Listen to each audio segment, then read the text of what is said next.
वृद्धंक टांगीरे हाणी हत्या ढेंकानाल कंकड़ाहाड़ थाना कंडार गाँव में बीभत्स हत्याकांड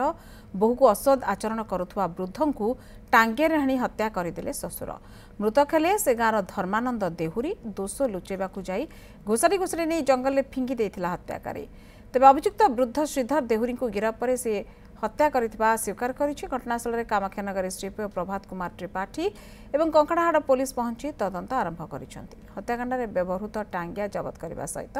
अभियुक्त को अटक रखी साइंटिफिक टीम द्वारा अधिक तदंत करुछि पुलिस।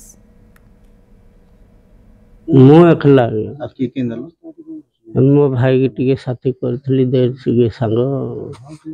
मो अकेला होई कोई सेटा गुणीटा मोर गुड़ हाथ थरिला दे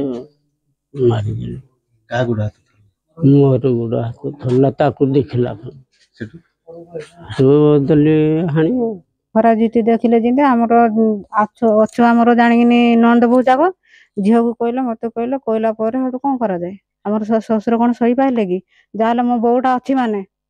जोई नाही पुओ बो आनले माने पुओ भी नाहदी आ कोन करा जाय मु जाहले भी मु जगिजी माने मो बौ मु जाहले मु सिंदी करबी ना नै से करला एक्चुअली पूर्व शत्रुदान नहीं कि श्रीधर देहुरी बोली और श्रीधर देहुरी लक्ष्मणधर देहुरी दी भाई हाणी की करुड़ी रे टांगिया रे हाणी की हत्या कर देइछन्ती। हेरा तो सारा हम जानी जानी अभियोग किसी जानी व्यवहार अश्लील भाव कथा अर्था हेरा तो हम किसी जानी से तो कहला से गाँव हूँ मुख्य